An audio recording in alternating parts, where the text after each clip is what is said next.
Hey guys, how we doing? So we're back in another video from Turtle and Odd Mark, and it's not a Dragon Ball Z related video. I know. Right, it's a quick note. Girlfriend's laughing here. My girlfriend's sitting in watching this with me because I'm sick of telling her to go downstairs and just like leave me alone while I want to record these, and it's late. So and she is up to date with One Punch Man. We watch it every week. Don't we, babe? Yeah. Yeah. So can't wait for the next one. But anyway, what happened in the last one? Save it for later. So anyway, let's just get into this character discussions. This is One Punch Man, redefining heroism. The dude is. Saitama. Oh. He goes by many different names in pop culture. Yo. Bald Cape, Caped Baldy, the One Punch Man. But the name of the anime. A common conversation topic I've heard discussed over the last number of years has been, is Saitama really a hero? With this question in mind, I decided to take to my Twitter to there ask are my moments in the show where he opinions questions on this stuff. Controversial character, asking, do you think Saitama is heroic? He always So asks his 3,000 Twitter panel. votes cast, Bam! the Yeah, of results course, were because he just is. as divided as I expected, with the comment section below demonstrating an even more conflicted outlook. Many Yeah? exclaiming, absolutely not, and others screaming, yes, of course he is. Yes, he So is. today I want to take this as an opportunity to analyze and break down the character and personality of one of anime's most popular modern protagonists. A character that's viewed by some as lazy How and can he not- uninspired, and by others inspirational and complex. All in an effort to determine if he is in fact a heroic figure. Today I want to analyze and break down One Punch Man's main protagonist, Saitama. Like, yes, of course, at the start, it's like, I do this for fun, I do this, that, and the other, but, like, he has his moments where he's like, nah, that's not right, and that's why you need to do it. Like, recently, we had the thing with, can't remember what it said something, but, okay, that's funny. Alright, that's good. Saitama's That's good. heroism, or lack thereof, I think it's important we first define what makes for an heroic act. Okay. K.M. Weiland, author of Creating Character Arcs, defines it as, the hero puts himself out there and gives up something major and personal, often his own life, Or his in order hair. to achieve a goal or save someone else.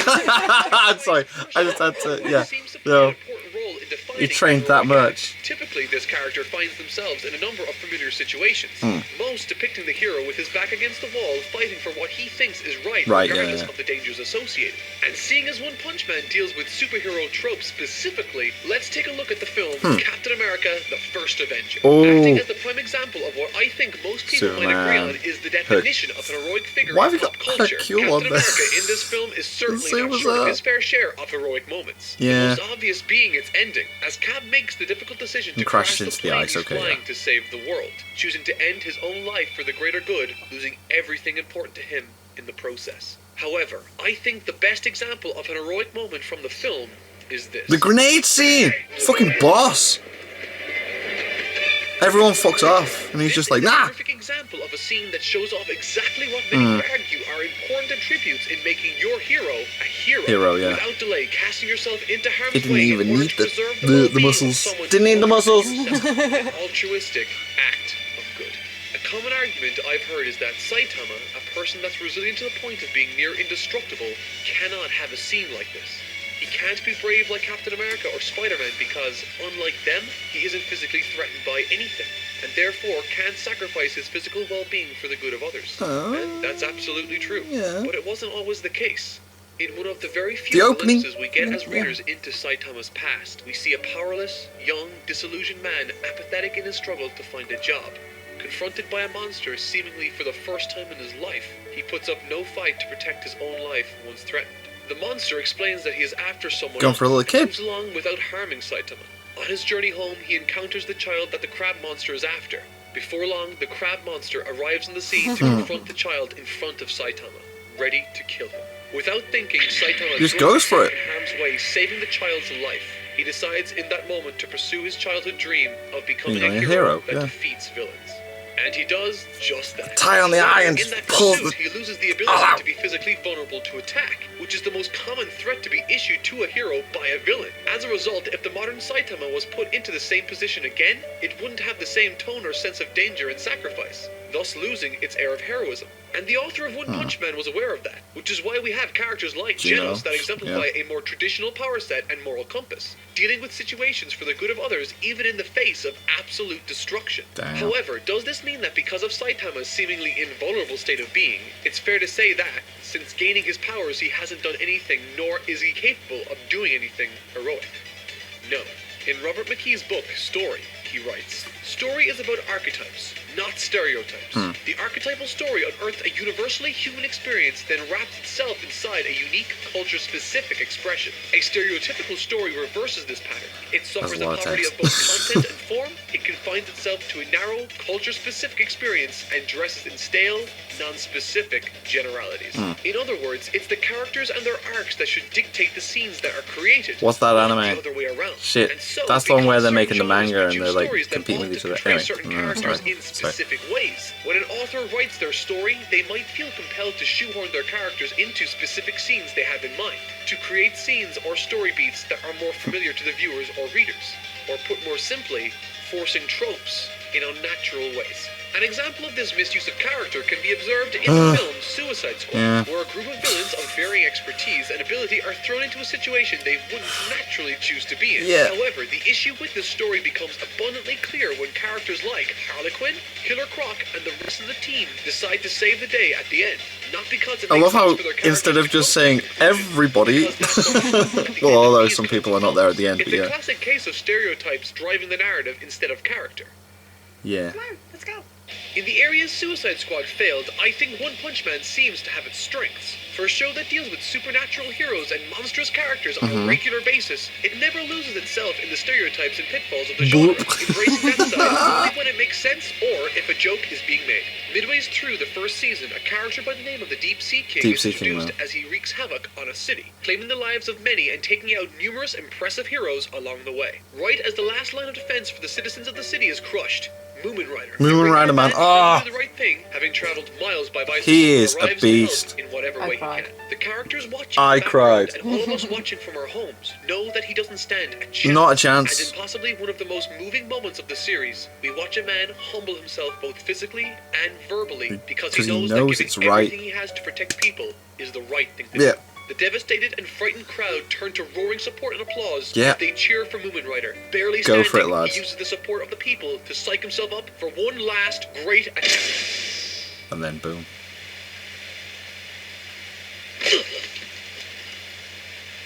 But then Saitama's there, man. Yeah. Nice fight. In this scene, Saitama demonstrates that he is an heroic figure in ways no other character has been before in the story. To help us fully understand how One Punch Man's author, One, achieves this, we must first understand the term dramatic irony. In Robert McKee's book Story, he explains, in dramatic irony, the audience knows more than the character. Right, that makes sense, yeah. So we're aware of what's happening before they are. Eliminating curiosity about facts and consequences, it encourages the audience to look more deeply into the motivations and casual forces at work in the characters' lives. In other words, when we, the audience, know the outcome of a scene or event, we can more closely pay attention to, understand, and appreciate the motivations and emotional nuances of a scene. For instance, in the movie Get Out, directed by Jordan Peele, upon first viewing, we as a viewer can sense that there's something quite right about the family Rose has brought her boyfriend Chris to meet. And so we spend quite a bit of time trying to figure out what the movie isn't telling us. Once it's revealed to us what Rose and her family have in store for Chris, the movie quickly and satisfyingly reaches its action and suspense-filled conclusion. However, upon second viewing, as an audience, instead of trying to figure out what the twist or ending might be, we instead can focus on and understand the decisions the characters made along the way to get to the conclusion. A terrific example of what I'm talking about can be observed with Rose's objection to the police officer's request at the beginning of the film to see Chris's identification. Upon first viewing, it might appear as though she is standing up for her boyfriend. However, it is in fact her working to avoid a paper trail being created for the authorities to follow once Chris eventually is brainwashed by her family. If you know how the scene, episode, or film ends before the character does, then that is dramatic irony. This is why we enjoy a film or show more, or at least differently, on a second viewing. Instead of trying to make sense of what's Usual happening, Suspects, man. we can Yes, instead 'cause you focus know. on understanding, He's in Usual empathizing, Suspects. and dread what the Oh, the character ending to that. experience. In the case of this particular One Punch Man scene, there are two important aspects of the story at play once Saitama kills the Deep Sea King. Before going into the altercation, we as viewers know that Saitama is jealous of Genos' adulation and success with the public. Saitama wants to feel appreciated and actively. But then he gives it all up. He gives that chance up, doesn't he, at the end? Earlier in the story. However, right after Saitama kills the Deep Sea King, the scene skips to the future as both Genos and himself are opening letters they have received in the mail. Amid dozens of fan letters Genos has again received, Saitama is excited to find out that he has one too. At this point, we have been led to believe that this will in fact be a fan letter considering the great service Saitama provided by protecting the large crowd from the Deep Sea King. However, moments later, we find out that it reads, "No one cares about you, you cowardly, cheating bastard." This now acts as the lens for which we view the subsequent flashback of events. We now understand the conclusion, and so we can now focus on the motivations and choices made to get to this point. Once the letter is shown, we return back after the Deep Sea King's defeat as the crowd erupts with cheers of joy for Saitama. As quickly as it began, an individual in the crowd begins rationalizing that if a rank C hero like Saitama was able to do what the S-class and A-class heroes couldn't, then the Hero Association must be a fraud and doesn't deserve the tax money they receive from the public. But it's needed. All of this, Saitama, and he's like, nah, I need to do the right thing. Gloating and thanking all of the heroes for their hard work Trying and to look like a softening the villain twat. up for him. He exclaims that now he can continue to take credit for their hard work. Saitama, in this moment, chose to deny himself the appreciation and respect he deeply desires and deserves really in favor wanted it, of man. preserving an association that refuses to acknowledge him, but one that the people need to protect them from the creatures that lurk. And that's heroism, man. is the throwing aside of things that you care about in favor of doing the right thing for others. Sacrifice, as common as it is in superhero stories, usually manifests itself in the hero putting himself into life-threatening danger, struggling against a great evil, achieving heroic feats, using their spectacular powers. However, somewhat ironically, Saitama, a hero with power beyond comprehension, manages to become a hero in a way all of us watching have the power to be. There are many other instances in the story where Saitama provides selfless service to those that do not appreciate him and to those that do not ask for his help. But a hero is not limited by what is asked of him, but what he asks of himself. One Punch Man reminds us that sometimes being a hero can be as simple as choosing to say a difficult thing for the right reasons. For a character with abilities as fantastical and overstated as Saitama's, it's ironic to see that his heroism is not only understated, but when compared to the rest of the heroes that inhabit the pages of Shonen Jump and beyond, is both minimized and unconventional. It's made abundantly clear in the source material that Saitama is an everyman, traditionally unintelligent and somewhat lazy. But on the rare occasions that he is faced with issues his powers do not equip him for, he proves time and time again that not only is he a remarkable character, but also an heroic one. Yeah, man. Thanks for watching. Damn, telling you, man, that was boss. Very true. Very true. Good examples. Jesus. I disagreed with all of that until the end. Yeah? Yeah. Yeah? Like, what do you mean?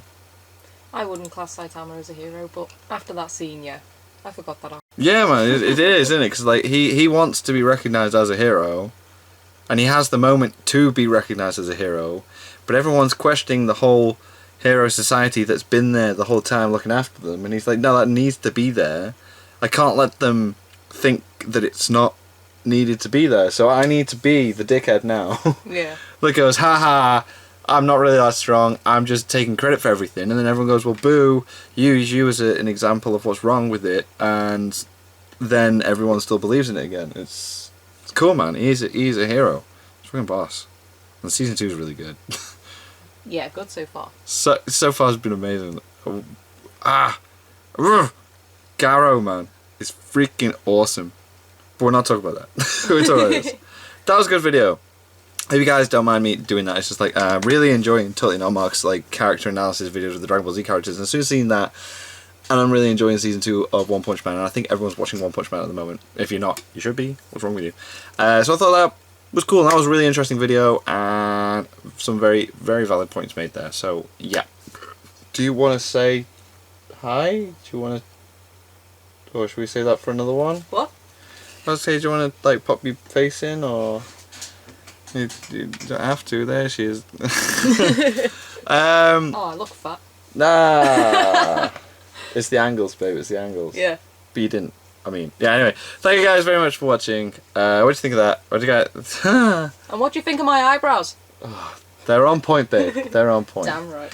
Right. Thank you guys very much for watching. What do you guys think of that? What do you guys think of this? Click like, subscribe if you haven't already. Leave comments down below. Let me know what I should watch and discuss in future videos. And I'll see you guys next time. Bye. Bye.